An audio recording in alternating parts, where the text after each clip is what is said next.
Topic 6 DPSP and fundamental duties. నమస్కారం స్నేహితులారా, ఈరోజు మనం భారత రాజ్యాంగంలోని చాలా కీలకమైన రెండు అంశాలు నేర్చుకుంటాం. ఒకటి, directive principles of state policy అంటే డిపిఎస్పి. రెండోది, ఫండమెంటల్ డ్యూటీస్ అంటే ఎఫ్డి.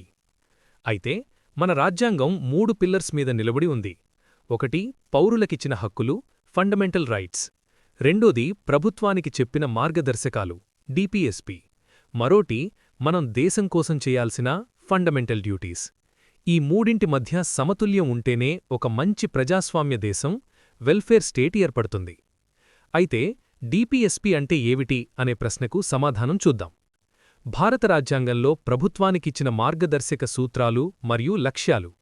డిపిఎస్పి అనే పదాన్ని విడదీసి అర్థం చేసుకుందాం.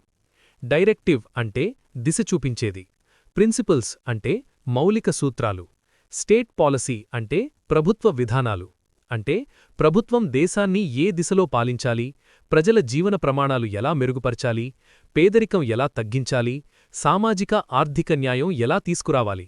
వీటన్నింటికీ రాజ్యాంగం ఇచ్చిన మార్గదర్శకాలనే డిపిఎస్పి అంటారు. ఇవి ప్రభుత్వానికి ఒక మోరల్ మరియు కాన్స్టిట్యూషనల్ కంపాస్ లాంటివి.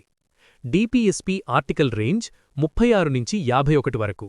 నాన్ జస్టిషియబుల్ అంటే ప్రభుత్వం డిపిఎస్పి పాటించకపోయినా పౌరుడు నేరుగా కోర్టుకెళ్లి మీరు డిపిఎస్పి పాటించలేదు అని కేసు వేయలేడు. మరి డిపిఎస్పి పనికిరావా అని మీకు సందేహం రావచ్చు. కాని కాదు, అస్సలు కాదు. కోర్టులు చట్టాలకు అర్థం చెప్పేటప్పుడు డిపిఎస్పిని మార్గదర్శకంగా తీసుకుంటాయి. చాలా చట్టాలు, పథకాలు డిపిఎస్పి ఆధారంగా వచ్చాయి. ఉచిత విద్యా పథకాలు, ఎంజీఎన్ఆర్ఈజీఏ, గ్రామీణ ఉపాధి హామీ పథకం, మిడ్ డే మీల్, పర్యావరణ చట్టాలు. డిపిఎస్పి ఎందుకు అవసరం వచ్చింది అనే విషయం అర్థం చేసుకుందాం. స్వాతంత్ర్యం వచ్చిన తర్వాత భారత్ పరిస్థితి ఎలా ఉంది? పేదరికం ఎక్కువ, నిరక్షరాస్యత, ఆరోగ్య సదుపాయాల కొరత, గ్రామీణ వెనుకబాటు. కేవలం హక్కులు ఇవ్వడం సరిపోదు, ప్రభుత్వం కూడా ప్రజల జీవితాలు మెరుగుపరిచే బాధ్యత తీసుకోవాలి. అందుకే రాజ్యాంగ నిర్వాటలు డిపిఎస్పిని చేర్చారు. డిపిఎస్పికి ప్రేరణ ఐరిష్ కాన్స్టిట్యూషన్ నుంచి వచ్చింది. ఇది కంపారిటివ్ కాన్స్టిట్యూషనల్ డిజైన్ అని అంటారు.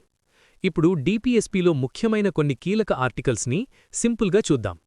ఆర్టికల్ 38 ప్రజల సంక్షేమం పెంచాలి. ఆర్టికల్ 39 ఉపాధి అవకాశాలు, సమాన వేతనం. ఆర్టికల్ 41 పని, విద్య, సహాయం. Article 43 decent standard of life. Article 44 uniform civil code. Article 45 బాలల విద్య. ఆర్టికల్ 47 పౌష్టికాహారం, ప్రజారోగ్యం, మద్యం నియంత్రణ. ఆర్టికల్ 48A పర్యావరణ పరిరక్షణ.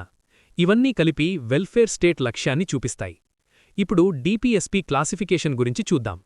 డిపిఎస్పి అన్నీ ఒకేలా కనిపించినా వాటి వెనక 3 రకాల ఆలోచనలు ఉన్నాయి. అవి సామ్యవాద ఆలోచన, గాంధీజీ ఆలోచన, లిబరల్ ఇంటలెక్చువల్ ఆలోచన. ఈ 3 కలిసి మన రాజ్యాంగానికి ఒక మిక్స్డ్ ఐడియాలజీ ఇస్తాయి. మొదటిది సోషలిస్ట్ ప్రిన్సిపల్స్. సోషలిస్ట్ అంటే సమాజంలో ఆర్థిక అసమానతలు తగ్గించడం, ధనిక పేద మధ్య గ్యాప్ తగ్గించడం, ప్రతి ఒక్కరికీ కనీస జీవన ప్రమాణాలు కల్పించడం. అంటే కొంతమందికి మాత్రమే సంపద కూడిపోకుండా సమాజం మొత్తానికి మేలు కలగాలి అనే ఆలోచన. ముఖ్య ఆర్టికల్స్. ఆర్టికల్ 38 సామాజిక ఆర్థిక న్యాయం పెంచాలి. ఆర్టికల్ 39 జీవనోపాధి అవకాశాలు, సమాన వేతనం. ఆర్టికల్ 41 పని, విద్య, సహాయం. Article 43 decent standard of life.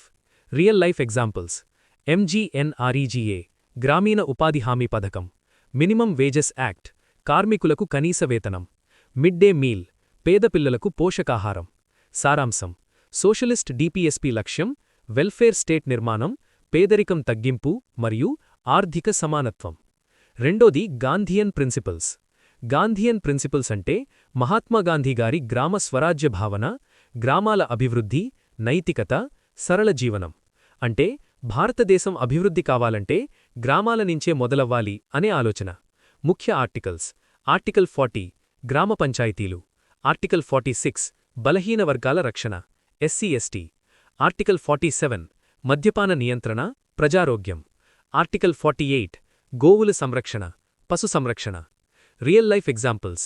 Panchayati Raj system, గ్రామ స్వపరిపాలన. Liquor prohibition in some states, మద్యపాన నియంత్రణ. ఎస్సీ ఎస్టీ వెల్ఫేర్ స్కీమ్స్, బలహీన వర్గాల అభివృద్ధి. సారాంశం: గాంధీయన్ డిపిఎస్పి లక్ష్యం గ్రామీణ అభివృద్ధి, సామాజిక నైతికత మరియు బలహీన వర్గాల రక్షణ. మూడోది liberal intellectual principles. Liberal intellectual అంటే వ్యక్తిగత స్వేచ్ఛ, ఆధునిక ప్రజాస్వామ్య విలువలు, చట్టపరమైన సమానత్వం మరియు అంతర్జాతీయ శాంతి. ఇవి పాశ్చాత్య ప్రజాస్వామ్య దేశాల ఆలోచనల ప్రభావం. ముఖ్య articles: article 44 uniform civil code, article 45 బాలల విద్య, ఆర్టికల్ 50 న్యాయ వ్యవస్థను కార్యనిర్వాహక శాఖ నుంచి వేరుచేయడం, ఆర్టికల్ 51 అంతర్జాతీయ శాంతి మరియు శాంతియుత సంబంధాలు. Real life examples: judicial independence, కోర్టుల స్వతంత్రత, ఇంటర్నేషనల్ ట్రీటీస్, శాంతియుత అంతర్జాతీయ సంబంధాలు. డిబేట్ ఆన్ యూసీసీ సమాన సివిల్ చట్టంపై చర్చ. సారాంశం: లిబరల్ ఇంటలెక్చువల్ డిపిఎస్పి లక్ష్యం ఆధునిక రాజ్యాంగ విలువలు, వ్యక్తిగత స్వేచ్ఛ మరియు న్యాయ వ్యవస్థ స్వతంత్రత మరియు ప్రపంచ శాంతిలో భారత పాత్ర. 3 రకాల డిపిఎస్పి కలిపి ఏం చెబుతున్నాయంటే, మన రాజ్యాంగం కేవలం సోషలిస్ట్ కాదు, కేవలం గాంధీయన్ కాదు, కేవలం లిబరల్ కాదు. ఈ 3 ఆలోచనలు కలిపి మిక్స్డ్ కాన్స్టిట్యూషనల్ ఫిలాసఫీ తీసుకొచ్చింది. అందుకే భారత్ ఒక వెల్ఫేర్ స్టేట్, గ్రామీణ ఆధారిత దేశం మరియు ఆధునిక ప్రజాస్వామ్యం. ఇప్పుడు హార్మోనియస్ కన్స్ట్రక్షన్ అంటే ఏమిటో చూద్దాం. హార్మోనియస్ కన్స్ట్రక్షన్ అంటే ఫండమెంటల్ రైట్స్ మరియు డిపిఎస్పి మధ్య విరోధం వచ్చినప్పుడు రెండింటినీ కొట్టివేయకుండా రెండింటినీ సాధ్యమైనంతవరకు సమతుల్యం చేస్తూ అర్థం చేసుకోవడం. సింపుల్గా చెప్పాలంటే హక్కులు మరియు సమాజ సంక్షేమం రెండూ కలిసి నడవాలి అనే సిద్ధాంతమే హార్మోనియస్ కన్స్ట్రక్షన్. ఎగ్జాంపుల్ 1 విద్యా హక్కు. ముందు విద్యా హక్కు డిపిఎస్పిలో ఆర్టికల్ 41, 45గా మాత్రమే ఉంది. అంటే ప్రభుత్వం లక్ష్యంగా పెట్టుకోవాలి. కాని తరువాత అదే ఆర్టికల్ 21A ద్వారా ఫండమెంటల్ రైట్ అయింది. డిపిఎస్పి ఎఫ్ఆర్గా మారిన మంచి ఉదాహరణ ఇదే. Example 2 environment versus development. ఒక ఫ్యాక్టరీ ఏర్పాటు వల్ల ఉపాధి వస్తుంది అంటే డిపిఎస్పి ఆర్టికల్ 39, 41. కానీ పర్యావరణం దెబ్బతింటుంది అంటే article 48A plus article 21 right to life. కోర్టులు రెండింటినీ బ్యాలెన్స్ చేస్తాయి. అభివృద్ధి కావాలి, కాని పర్యావరణాన్ని నాశనం చేయకూడదు.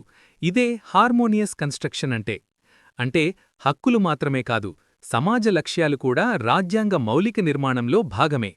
ఇప్పుడు ఫండమెంటల్ డ్యూటీస్ అంటే ఏమిటో చూద్దాం. హక్కులు ఉన్నప్పుడు బాధ్యతలు కూడా ఉండాలి. అందుకే ఆర్టికల్ 51A ద్వారా ఫండమెంటల్ డ్యూటీస్ ఇచ్చారు. ఇవి 42వ రాజ్యాంగ సవరణ ద్వారా చేర్చబడ్డాయి. స్వరణ్ సింగ్ కమిటీ సిఫారసుతో వచ్చాయి. ముఖ్యమైన డ్యూటీస్: రాజ్యాంగాన్ని గౌరవించడం, జాతీయ జెండా, జాతీయ గీతం గౌరవించడం, దేశ ఐక్యత, సమగ్రత కాపాడడం, పర్యావరణ పరిరక్షణ, శాస్త్రీయ దృక్పథం పెంపొందించడం, మహిళల గౌరవం కాపాడడం. ఫండమెంటల్ డ్యూటీస్ కూడా నాన్ జస్టిషియబుల్. డైరెక్ట్గా శిక్ష లేదు, కానీ కొన్ని చట్టాల ద్వారా అమలు జరుగుతుంది. జాతీయ గీతం అవమానం శిక్షార్హం, పర్యావరణ నాశనం చట్టాల ప్రకారం శిక్షార్హం. అంటే డ్యూటీస్ నైతికంగా మాత్రమే కాదు, చట్టపరంగా కూడా ప్రాముఖ్యం కలిగి ఉంటాయి.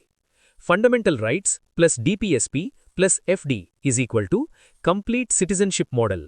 ముగింపుగా ఒకటి గుర్తుపెట్టుకోండి: ఫండమెంటల్ రైట్స్ మన హక్కులు, డిపిఎస్పి ప్రభుత్వానికి లక్ష్యాలు, ఎఫ్డి మన బాధ్యతలు.